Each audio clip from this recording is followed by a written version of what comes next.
Hello students, जैसा कि हम है ना सेकेंड यूनिट का सेकेंड सेशन हाफ पढ़ चुके हैं और हाफ हमारा रहता है।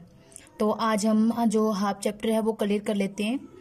और डियर स्टूडेंट्स, मेरी आपसे एक रिक्वेस्ट है कि बेटा देखो, मैं इतनी स्ट्रगल कर रही हूँ तुम्हारे लिए कि मेरे बच्चों का जो है सिलेबस भी पीछे ना छूटे, मेरे बच्चे को समझ भी आ जाए, उनका पढ़ाई का लॉस भी ना हो। तो मैं खुद नोट्स बनाती हूँ, उसके बाद मैं उनको एक बार चेक करती हूँ, ठीक है, कोई मिस्टेक तो नहीं है। सबसे पहले मैं बुक उठाती हूँ, उसमें से जो मेरे को इम्पोर्टेंट लगता है वो मैं छांटती हूँ। उसके बाद उस नोटबुक में लिखती हूँ। उसके बाद मैं आपको फ़ोटो शेयर करती हूँ। उसके बाद मैं समझाते हुए वीडियो आपको शेयर कर रही हूँ। और इसके बावजूद भी बेटा, अगर आप मेरे को कोई रिस्पॉन्स नहीं दे रहे तो मुझे नहीं लगता कि फिर आप सफलता की ओर जा रहे हैं। बेटे, इसमें मेरा कोई फ़ायदा नहीं होने वाला। मैं आपके लिए कर रही हूँ सारा कुछ। और एक गुरु का जो दर्जा है वो अपने पेरेंट्स से भी बढ़कर होता है। तो बेटा, जो भी गुरुजी आपको काम दे रहे हैं उसका होमवर्क आपको शेयर करना है। मैं हर रोज़ बोलती हूँ ये बात। कुछ बच्चे कर देते हैं लेकिन कुछ बच्चे नहीं करते। तो जो बच्चे नहीं कर रहे, उन्होंने कर रखा है काम, तो मुझे कैसे पता चलेगा बेटा आपने काम कर रखा है? उसके लिए आपको मेरे पर्सनल नंबर पर आपको शेयर करना है, ठीक है, अपना होमवर्क शेयर करना है डेली, तभी मुझे पता चलेगा कि हाँ बच्चे वर्क कर रहे हैं। और नहीं तो बेटा आगे बढ़ने का भी कोई फ़ायदा नहीं। अगर आप पीछे वाला कवर नहीं कर रहे तो फिर आगे चलने का ऐसे कोई फ़ायदा नहीं है। ऐसे हमारा सिलेबस खींचे जा रहा है और आपको कुछ समझ नहीं आ रहा। अगर आपको कोई प्रॉब्लम है तो आप बता सकते हो। मैं आपकी हर प्रॉब्लम को रिड्यूस करूँगी, आपकी हर क्वायरी को रिमूव करूँगी। बट पढ़ना बेटा आपको पड़ेगा, ठीक है, इसमें कोई दो राय नहीं। और पढ़ोगे तभी सफल होगे अपनी लाइफ में। बिना पढ़े आजकल किसी को कोई नहीं पूछता। एक स्टडी है जिसे कोई बंटा नहीं सकता ना। हर चीज़ दुनिया की जो है हर किसी के साथ बांटनी पड़ती है। तो बेटा आशा करती हूँ आपको ये सारी चीज़ समझ आ जाए। और मैं फिर आपसे कहती हूँ कि बेटा, जितना भी मैं काम आपको दे रही हूँ उसका मुझे फीडबैक चाहिए, हर हाल में चाहिए। तो बेटा हम नेक्स्ट कर रहे हैं रेस्पिरेशन रेट।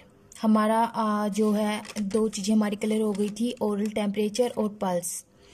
तो टेम्परेचर, पल्स, रेस्पिरेशन और ब्लड प्रेशर आज हम करने जा रहे हैं। हमारे वाइटल साइन के बारे में हमें पढ़ा था। वाइटल साइन, 4 वाइटल साइन होते हैं।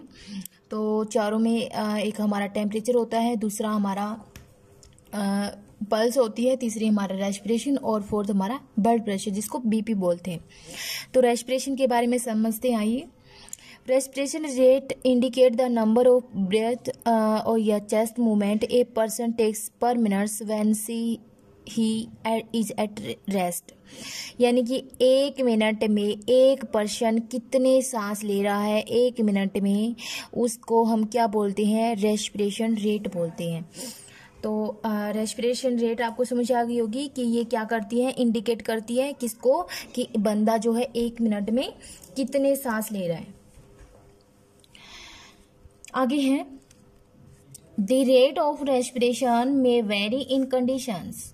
यानी कि जो रेस्पिरेशन की का जो रेट है वो अलग अलग कंडीशन में क्या होता है, फ्लक्चुएट होता है। मतलब बढ़ भी जाता है और घट भी जाता है। तो कौन सी कंडीशन होती है? जैसे कि फीवर है, इलनेस है, कोई भी बीमारी है, ठीक है। इलनेस का मतलब कोई भी बीमारी, ठीक है, लाइक डिजीज। डिजीज भी बोलते हैं बीमारी को, है DISEASE, disease. And other medical condition while checking the respiration rate. It is important to also note whether the person has any difficulty in breathing. Normal respiration rate for an adult of at rest range from 12 to 16 breath per minute. ये याद रखने योग्य बातें हैं। देखो बेटा, ये ऐसा सब्जेक्ट है कि रोजगार के साथ साथ ये ना आपके घर में बहुत हेल्प करता है। ठीक है, एक हमें मेडिकल स्टोर पर जाते हैं, हमें दवाई दे देते हैं, पता नहीं वो जेनेरिक होती है, पता नहीं वो एथिकल होती है, उसके क्या क्या साइड इफेक्ट होते हैं, हमें वो दवाई लेनी भी चाहिए कि नहीं लेनी चाहिए, इन सारी चीज़ों का ज्ञान बच्चों को क्या हो रखा है, इसकी रेस्पिरेशन रेट कितनी है। ठीक है, कई बार हॉस्पिटल में जाते हैं, कोई प्राइवेट हॉस्पिटल होता है, ठीक है, वहाँ पर अनएजुकेटेड स्टाफ होता है, वो कुछ भी लिख देते हैं। ठीक है, तो हमें ना मतलब अगर हमें खुद पता होगा ना कि इतने बर्थ होते हैं, ठीक है, तो हम इसलिए हम खुद भी घर पर भी फील कर सकते हैं। ठीक है, इतना ब्लड प्रेशर होता है, हम खुद भी चेक करके ना मतलब इंडिकेट कर सकते हैं उस चीज़ को। टेम्परेचर है, हम खुद पता लगा सकते हैं कि टेम्परेचर कितना है। ठीक है, क्योंकि टेम्परेचर ज़्यादा होगा तो पल्स रेट भी बढ़ेगी और रेस्पिरेशन रेट भी बढ़ेगा। ठीक है, तो नॉर्मल भी काम आने वाली चीज़ें हैं और ये बहुत ही इंपॉर्टेंट है। तो नॉर्मल जो है रेस्पिरेशन रेट कितनी होती है एक पर्सन की, 12 to 16 ब्रेथ पर मिनट होती है। और ये कब बढ़ जाती है, जब फीवर होता है, मतलब बुखार हो, किसी को इलनेस हो, या फिर कोई भी मेडिकल कंडीशन हो। ठीक है, कोई भी मेडिकल कंडीशन लाइक उसको शुगर है, ठीक है, या ट्यूबरक्लोसिस है, कैंसर है, या किसी भी टाइप की। ठीक है, मान लें कि चोट लगी है तो उसमें भी हो जाता है। ठीक है, तो नेक्स्ट है बेटा blood pressure. Blood pressure is the measure of the flow of blood being pumped by the heart through the artery valve। तो जो है ब्लड प्रेशर है, इसमें हम क्या मेजर का मतलब होता है मापना। ठीक है, तो हम इसमें क्या मेजर करते हैं कि ब्लड का फ्लो कितना है, बीइंग पंप्ड, जो हमारा हार्ट आर्टरी वाल के थ्रू जो पंप कर रहा है, तो उस ब्लड का फ्लो कितना है उसको मापने के लिए हम ब्लड प्रेशर चेक करते हैं। ठीक है, या फिर क्या कह सकते हैं कि जो हार्ट है वो आर्टरी वाल्व के थ्रू जितना ब्लड पंप कर रहा है उसका फ्लो कितना होता है, that is called blood pressure.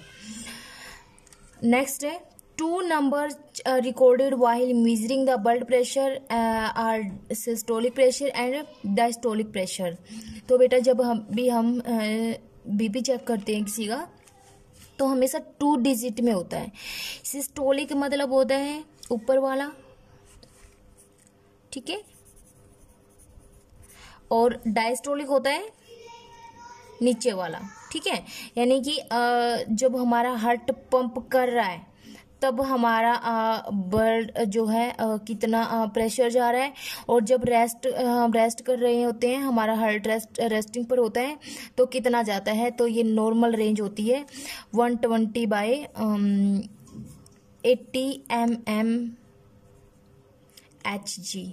ठीक है, ये बोलते हैं नॉर्मल जो ब्लड प्रेशर होता है एक अडल्ट का वो 120/80 होता है। ठीक है, 120 होता है हमारा सिस्टोलिक और 80 होता है हमारा डायस्टोलिक। अगर इससे ऊपर जा रहा है तो क्या होता है, हाइपरटेंशन है, मतलब पेशेंट का बीपी हाई है। और अगर इससे नीचे जा रहा है, ठीक है, तो क्या है वो हाइपोटेंशन, यानी कि उसका बीपी कम जा रहा है, हाइपोटेंशन बोलते हैं।